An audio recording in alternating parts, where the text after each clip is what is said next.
Scott, do solemnly swear that I will support the Constitution of the United States of America, the Constitution of the State of Michigan, and the Charter of the City of Inkster, and that I will faithfully discharge the duties of Inkster Housing Commissioner for the City of Inkster according to the best of my ability.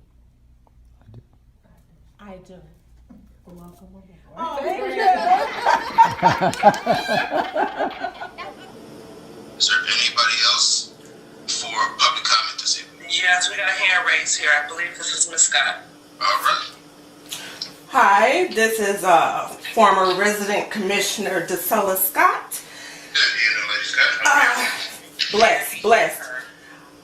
This is a query to once again. We're having a tough time hearing you though. Can you hear me? It's a little far and a little echoey. Miss Sutton, can you hear me? Yeah, I can hear you. Okay. I'm checking the You guys status. here? Yeah. Barely on my side, but Okay. I mean, I can hear it fine. I don't know. 'Cause Okay, the that's all- earbuds on, but I can hear That's it all fine. that matters. Milk, can you hear me? Mr. Poking? Oh, I guess not. Anyway, this is to check the status of my incident report that I filled out. It should be going on this annual dated 1/21/2020 regarding the invasion of privacy. I'm calling to see if any entities, agencies regarding my case, the investigation, anyone reached out to Inkster Housing Commission, Executive Director, and if so, oh, and then also I reached out to Senator Betty Jean Alexander and also Congresswoman Rashida Tlaib. So I'm not sure if they reached out to you, but if so, if you don't want to mention it in a public meeting, I'll be happy to hear it from you in person or through certified letter. Basically checking the status of everything and then basically asking, why is it taking so long? I mean, wow, it been a year. You know, wow. I mean, I'm asking for a hearing. That's my resident right. You know, and I'm also asking for a letter, some type of documentation. You guys got to let me know what's going on. What's the status? Did anyone contact you, you know, regarding the investigation or whatever? And if so, you need to let me know. I mean, I have pleaded with you guys. I mean, wow. I mean, I had it in writing, all the avenues, served on the board, all the avenues. And still nothing, empty-handed. What is the problem? You know, can we get a move on this? I would really like some closure to this. I mean, if I sound a little irate or irritated or frustrated, yes, please. Let's get the ball rolling on here. I want some answers, and I want them now.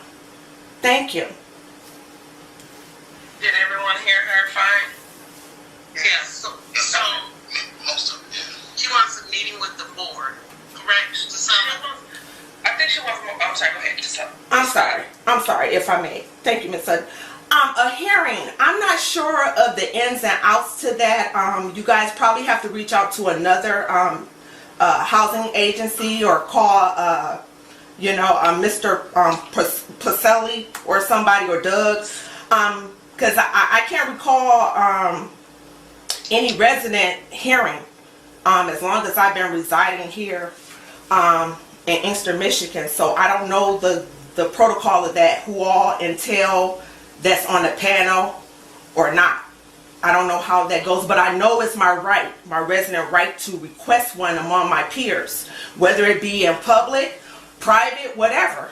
I mean, I am requesting that, and I'm also requesting something in writing, some type of explanation, plan of action, something, please. You know, I mean, I've been very, very patient. You know, please don't let me show that other side of me, please, and prove, you know, my haters right. But yeah, I do have another side of me, but I don't want to go there. I'm trying to, act professional, you know, and come to you guys, with a clear head, talk to me, get back with me. Just don't leave me on deaf, dumb, and blind ears. Come on. I mean, you guys owe me better than that. I mean, I was one of you. I mean, I want some answers. That's all I'm asking for. Closure. Thank you.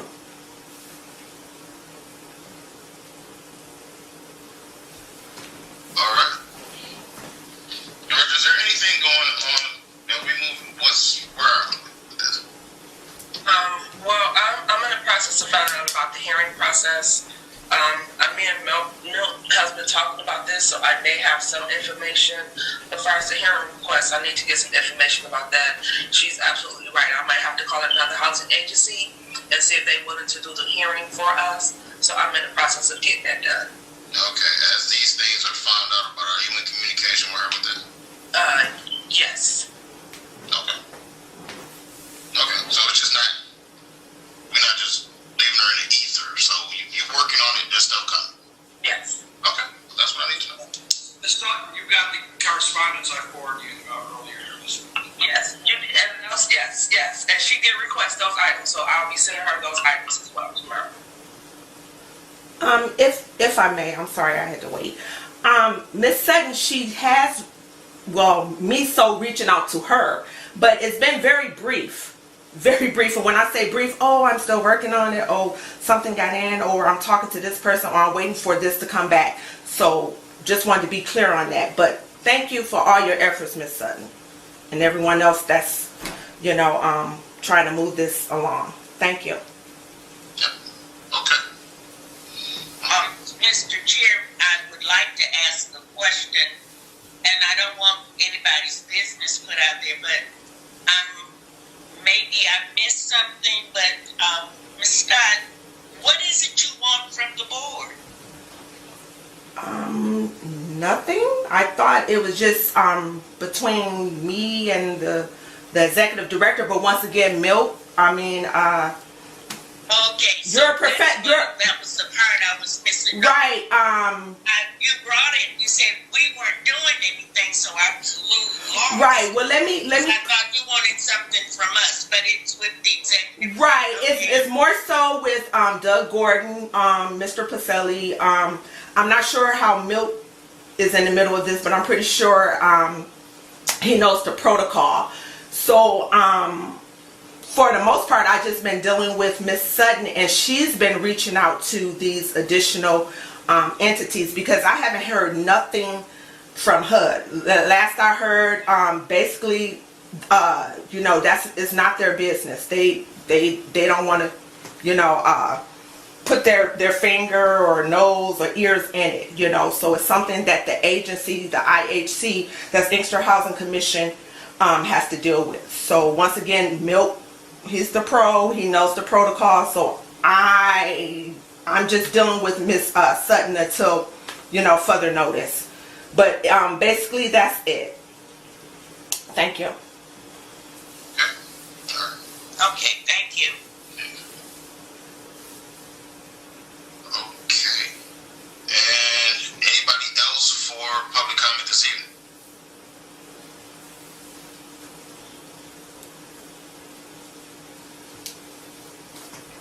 Going once.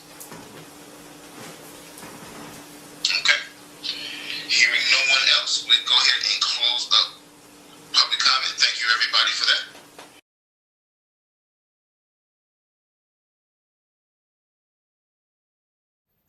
As you just heard, a pre-recording of a flashback meeting with Inkster Housing Commission Board of Commissioners on Tuesday, January 19th, 2021, when I was checking the status of my previous complaint and grievance that was dated Tuesday, January 21st, 2020, when former resident council president Andrew L.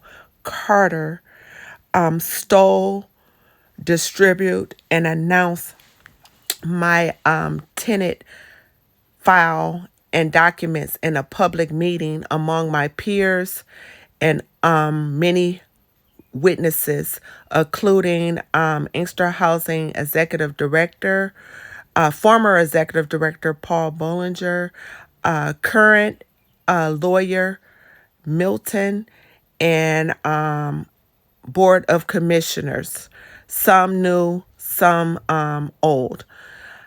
And I also served as a former resident commissioner that day. Also, I filled out a police report with the chief of police.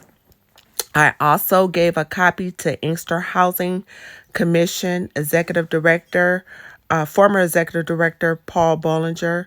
I also gave a copy to HUD officials, which is the Director of HUD, Douglas C. Gordon, Miss Kelly Lyons, and Michael Pacelli. He is the HUD field officer.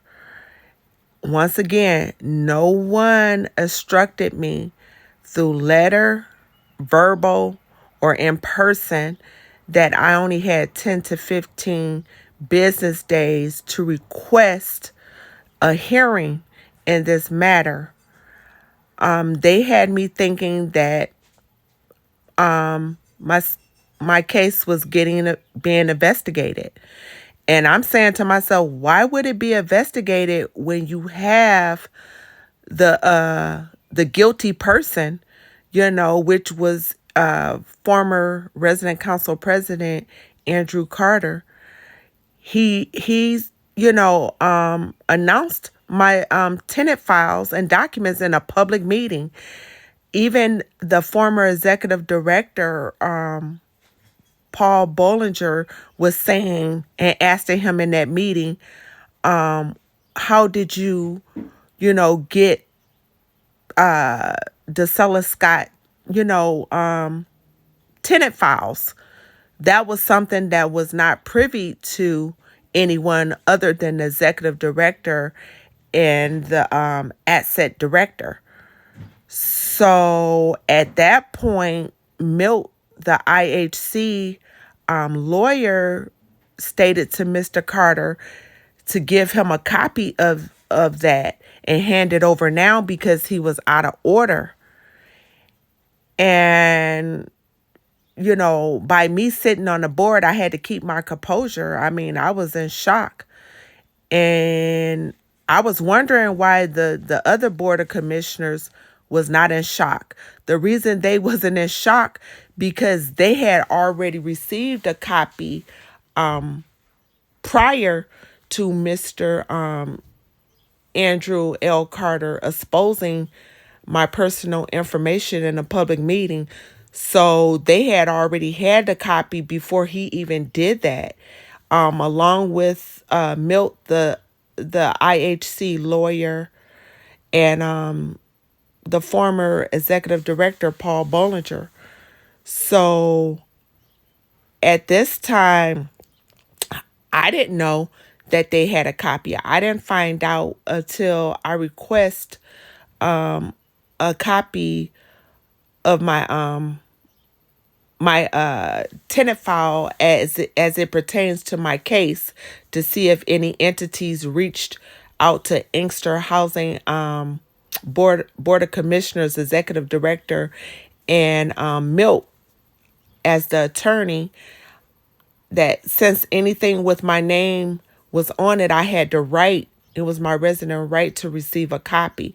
So that's how I found out from the testimony of Andrew L. Carter that he had previously gave the executive director, Paul Bollinger, a copy, the Board of Commissioners as well a copy, and the current mayor, Patrick Wembley, a copy from his own testimony and his cease to desist letter.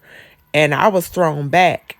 And I said, okay, well, that concludes the investigation. He needs to be in handcuffs Here it is right here, the proof, or whatnot. And like I said, I'm still, waiting, and trying to figure out why this man is still a free man, why this thief, I should say, is still free to roam the streets, to still receive a Section 8 housing voucher, and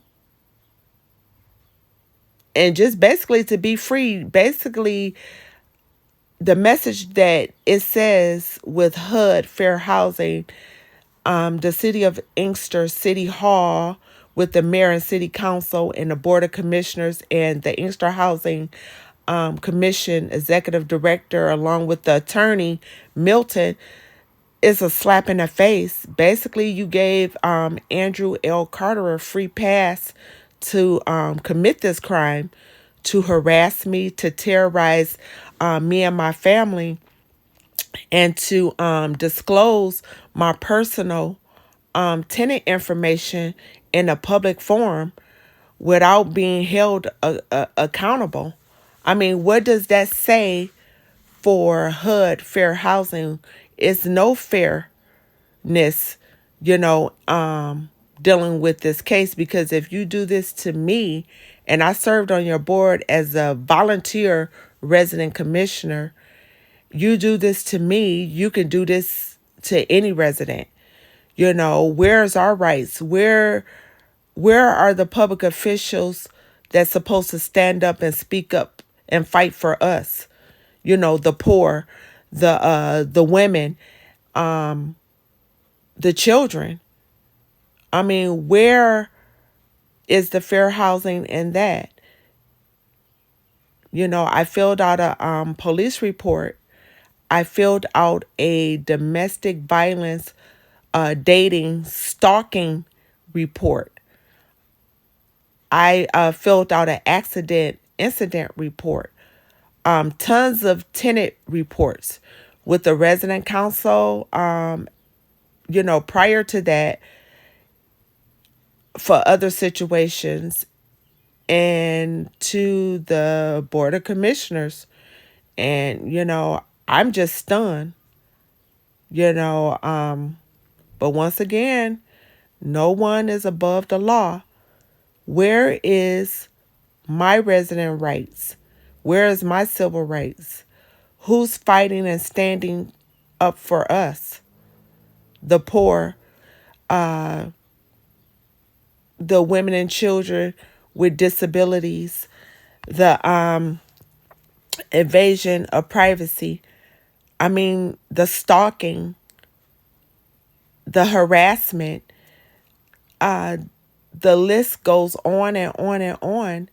Where are my rights as it applies to HUD fair housing as of today?